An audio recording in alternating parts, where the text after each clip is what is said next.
జాత్రలో గొల్లల గురించి చెప్పునానా అని యేసయ్య చెప్పాడు.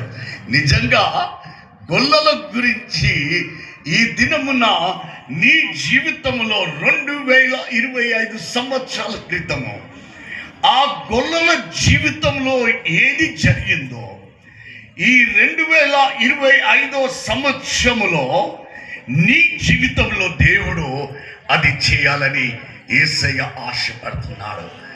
ఆనాడు ఆ జన్మ 2025 సంవత్సరాల క్రితము యేసు జన్మించినప్పుడు గొల్లల జీవితాలలో ఎలాంటి గొప్ప కార్యాలు జరిగాయో 2025 సంవత్సరము ఆయన జన్మను పునస్కరించుకొని జరుపుకుంటున్న ఈ జాత్రలో దేవుడు నిన్ను దీవించాలని ఆశిస్తున్నాడు.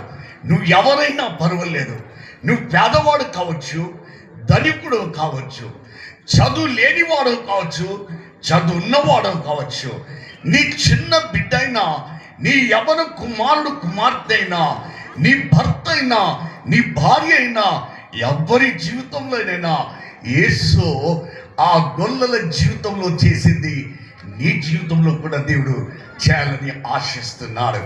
ఎవరు ఈ గొర్రెల కాపర్లో? ఎవరు ఈ గొర్రెల కాపర్లు? నిజంగా ఆలోచిస్తే నిజంగా మనము మన జీవితాలు కూడా అలాంటి పరిస్థితుల్లో ఉన్నాయి.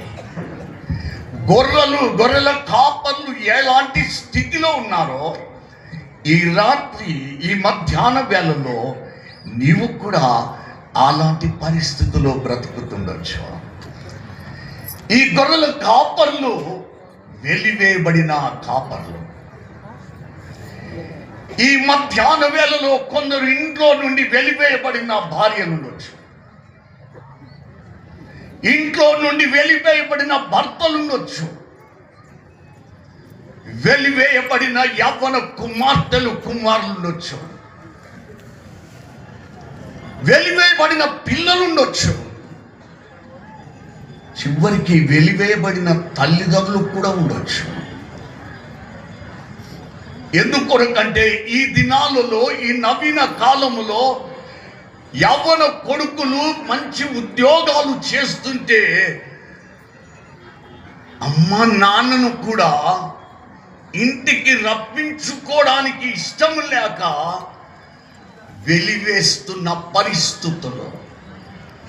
అమ్మ ఇంకా పల్లెటూళ్ళనే ఉండాలి, కొడుకు మాత్రం హైటెక్ సిటీలో ఉండాలి.